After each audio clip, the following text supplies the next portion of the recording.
Dear students, now in this video lecture we are moving to the section number 3, 3.1 summary writing. In previous year already we have learned it.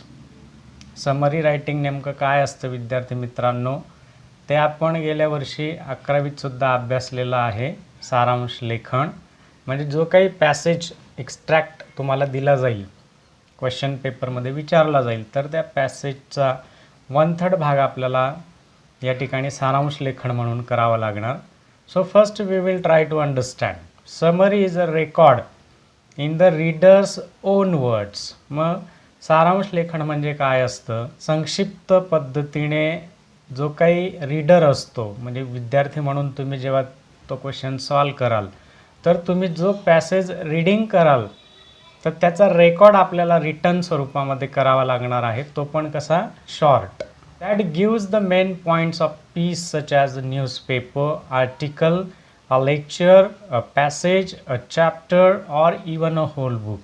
मग एखाद्या न्यूजपेपरचं article असेल, लेख, एखादं व्याख्यान, एखादा passage किंवा एखादं प्रकरण असेल, चॅप्टर किंवा एखादं पुस्तक, त्याची समरी रायटिंग करताना जो काही रेकॉर्ड आपण करतो विद्यार्थी मित्रांनो आपल्या शब्दांमध्ये, तो पण मुख्य मुद्द्यांच्या आधारे अगदी ब्रीफमध्ये, that is called a summary writing. Now how the question will be asked to you in board examination about summary writing.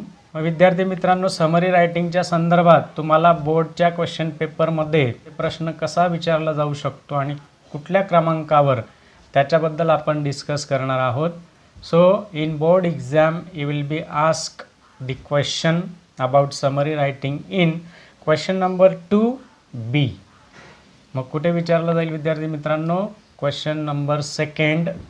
त्या सेकंडमध्ये बी जो काय असणार आहे तो समरी रायटिंगबद्दल असणार आहे आणि तो देखील तुम्हाला 3 मार्कांसाठी विचारला जाणार आहे.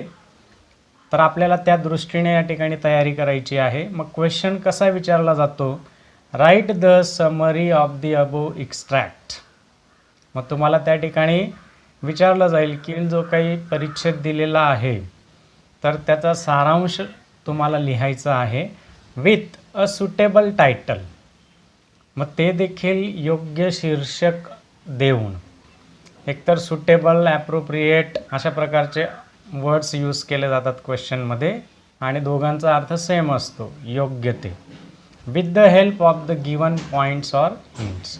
म्हणजे जे काही मुद्दे तुम्हाला दिलेले आहेत त्या मुद्द्यांच्या आधारे वरील पॅसेजची समरी रायटिंग तुम्ही लिहून दाखवा. मग आपल्याला काय करावं लागेल विद्यार्थी मित्रांनो? जो काही पॅसेज दिलेला असेल तो पुन्हा रीड करावा लागेल आणि त्यानंतर त्यातली जो काही मेन इसेन्स असणार आहे, सार, तर तो महत्त्वाच्या मुद्द्यांच्या आधारे योग्य ते टायटल देऊन आपल्याला सारांश लेखन करावं लागणार आहे. That is a summary writing. But what is actually summary writing? How to do, what we should do, what we should not do, I will discuss in detail in my next video, and in this video we will discuss about the icebreakers. In icebreaker, first you have asked that discuss in pairs and guess the correct alternative for the following. विद्यार्थी मित्रांनो, तुम्हाला पेअरमध्ये या ठिकाणी discussion करायचं आहे किंवा guess, एक अंदाज करायचा आहे की पुढील जेवढे अल्टरनेटिव्ह दिलेले आहेत पर्याय फ्रॉम ए टू डी, तर त्यापैकी योग्य जो काय असेल तर तो नेमका कुठला अल्टरनेटिव्ह, कुठला ऑप्शन योग्य आहे ते आपल्याला या ठिकाणी ओळखायचं आहे. Now see first one, to summarise means. मग विद्यार्थी मित्रांनो, समराईज करणे म्हणजे नेमकं काय? समराईजचा अर्थ होतो संक्षिप्त करणे, म्हणजे सारांश करणे. संक्षिप्त करणे या अर्थाचं जे काही ऑप्शन असेल ते आपल्याला फाइंड आउट करावं लागेल. मग बघा, A, put information in chronological order, that is wrong. To recapitulate the main points in selection. C, to introduce new information. D, to write one's opinion about selection. तर A पासून D पर्यंत विद्यार्थी मित्रांनो कुठला करेक्ट अल्टरनेटिव्ह येणार त्या अर्थाचा तो आपल्याला या ठिकाणी सिलेक्ट करून लिहावा लागेल. मग कुठला येणार? टू समराईज मीन्स कुठलं ऑप्शन करेक्ट येणार या ठिकाणी विद्यार्थी मित्रांनो? तर B, to recapitulate the main points in selection. म्हणजेच थोडक्यात काय, तर जे मुख्य मुद्दे दिलेले आहेत त्या मुद्द्यांचं पुनरावलोकन करणे. So here you have to write the correct alternative, that is B. Now second, the type of summary that consist of a paragraph to express the main idea is. मुख्य विषय किंवा कल्पना व्यक्त करणारा पॅरेग्राफ असेल तर तो समरी रायटिंगचा कुठला प्रकार येणार? द टाईप ऑफ समरी विचारलेला आहे. मग outline, report, synopsis and written summary. मग थोडक्यात आपण समजून घेऊया. आउटलाईन म्हणजे काय, तर एक आराखडा असतो. रिपोर्ट अहवाल, सिनॉप्सिस रूपरेषा असते आणि रिटन समरी म्हणजे लेखी स्वरूपामध्ये केलेला सारांश. मग type of summary that consist of a paragraph to express the main idea is, म्हणजे एखादा पॅरेग्राफ एखाद्या विषयावर आधारित असलेली कल्पना व्यक्त केलेली असते, तर तो कुठल्या टाईपची समरी असते, तर that is a return summary. So you can select here correct option, that is D1, written summary. In this way, my dear students, you can solve the first activity. Now let's talk about the second one. The second activity is asked to you. There are various ways of incorporating other writers' works into your own writing. मग या ठिकाणी काय विचारले विद्यार्थी मित्रांनो, की इतर लेखकांचं जे काही लिखाण काम असेल तर ते तुम्ही तुमच्या शब्दांमध्ये जेव्हा लिहितात तर ते लिहिताना वेगवेगळ्या मार्गांचा वापर केला जातो. वेज ऑफ रायटिंग म्हणजे लिखाण करण्याच्या वेगवेगळ्या पद्धती आहेत विद्यार्थी मित्रांनो, त्या पद्धतींचा वापर केला जातो. They differ according to the closeness of your writing to the source writing. मग तुम्हाला ऑलरेडी जे काही मिळालेलं आहे त्यातनं तुमच्या पद्धतीने लिखाण करण्यासाठी तुमच्या रायटिंगच्या संबंधित आणि ज्यांनी लिखाण काम केलेलं आहे तर दोघांमध्ये फरक असतो. Match the ways of writing in brief given in column A with their description in column B. मग आपल्याला या ठिकाणी काय करायचं आहे की ए कॉलम आणि बी कॉलम, ए कॉलममध्ये वेज ऑफ रायटिंग म्हणजे लिखाण करण्याच्या पद्धती आणि बी कॉलममध्ये त्यांचं डिस्क्रिप्शन दिलेलं आहे. तर आपलं काम काय विद्यार्थी मित्रांनो, ते या ठिकाणी आपल्याला योग्य ते ए कॉलमचं बी कॉलममध्ये मॅच करायचं आहे. मग फर्स्ट वे ऑफ रायटिंग, समरायझिंग. मग विद्यार्थी मित्रांनो, ए कॉलममध्ये लिखाण करण्याचे वेगवेगळे पद्धती आणि त्याचं डिस्क्रिप्शन बी कॉलममध्ये दिलेलं आहे, तर आपल्याला या ठिकाणी ते मॅच करायचं आहे. मग सर्वप्रथम समरायझिंग. समरायझिंग म्हणजे नेमकं काय, संक्षिप्त करणे. मग आता कुठलं ऑप्शन करेक्ट येणार बी मधलं, तर समरायझिंग म्हणजे समरायझिंगचं बी कॉलममध्ये डिस्क्रिप्शन येणार ई.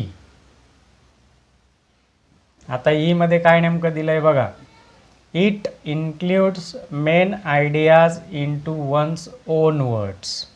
मग समरायझिंग म्हणजे काय विद्यार्थी मित्रांनो, स्वतःच्या शब्दांमध्ये आपण त्या आपल्या ज्या काही आयडियाज असतात ते लिहितो, that is a summarising. Second, paraphrasing. मग पॅराफ्रेझिंग म्हणजे काय विद्यार्थी मित्रांनो, तर पॅराफ्रेझिंग म्हणजे जे काही भिन्न शब्द असतील त्या पॅसेजमधले तर त्याचा काय अनुवाद करणे, that is a paraphrasing. Then which option is correct one here for number 2, that is a F. मग बघा आता एफ मध्ये काय दिलेलं आहे, it must be identical to the original.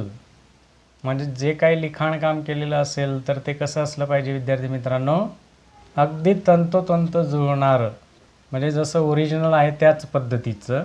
And match the document word by word, म्हणजे जी लेखी माहिती असेल तर ती तंतोतंत जुळली पाहिजे, that is called पॅराफ्रेझिंग. Now let's talk about the third way of writing, that is a precious writing. मग प्रेसी रायटिंगचं काय या ठिकाणी बी कॉलममध्ये मॅच होणार, तर डी. मग डी मध्ये काय दिले बघा विद्यार्थी मित्रांनो, it includes taking broader segment of the source. म्हणजे तुम्हाला जो काही स्रोत अवेलेबल असेल पॅसेज तर त्याचा जो काही मोठा विभाग असेल तो त्यात इन्क्लूड असतो. अँड कंडेन्सिंग इट स्लाइटली, मग किंचितसा त्या ठिकाणी तुम्हाला काय संक्षिप्त स्वरूपामध्ये ते लिहावं लागेल. That is a precis writing. And now fourth one, that is a quoting. मग कोटिंग म्हणजे नेमकं काय, तर कोटिंगसाठी डिस्क्रिप्शनमध्ये हे ऑप्शन करेक्ट आहे. It includes not just the main idea but every detail express clearly and to the point. मग विद्यार्थी मित्रांनो, कोटिंगमध्ये काय असतं की त्याच्यात फक्त मुख्य कल्पनाच समाविष्ट असते असं नव्हे, तर प्रत्येक गोष्ट अतिशय क्लिअरली एक्सप्रेस केलेली असते आणि अगदी to the point. That is called quoting. Now fifth one, that is editing. And what option is correct here for editing from B column? That is a B. For editing, B. It includes selection of proper lines from the given text. म्हणजे जो काही passage मिळाला असेल तर त्यातल्या ज्या काही योग्य लाईन्स असतील तर त्यांचं प्रॉपर सिलेक्शन करणे हे एडिटिंगमध्ये समाविष्ट असतं विद्यार्थी मित्रांनो. फॉर करेक्शन, मग कशासाठी, तर करेक्शनसाठी, कंडेन्सेशनसाठी आणि ऑर्गनायझेशनसाठी, म्हणजे संक्षिप्त करण्यासाठी किंवा त्याचं व्यवस्थित संघटन करण्यासाठी. That is a editing. Now last one, number 6, that is a gist writing. Now what option is proper here from B? Yes, that is a C.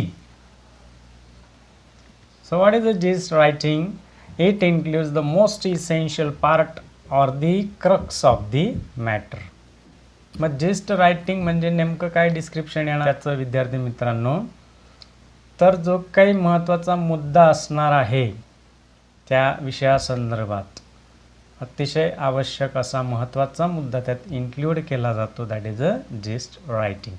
So in this way my dear students, we discuss about both the activities number 1 and 2 from ice breakers. You have to write it down in your notebook of English. I hope you have understood it clearly. If you have any doubt, you may contact me. I will try to solve your queries.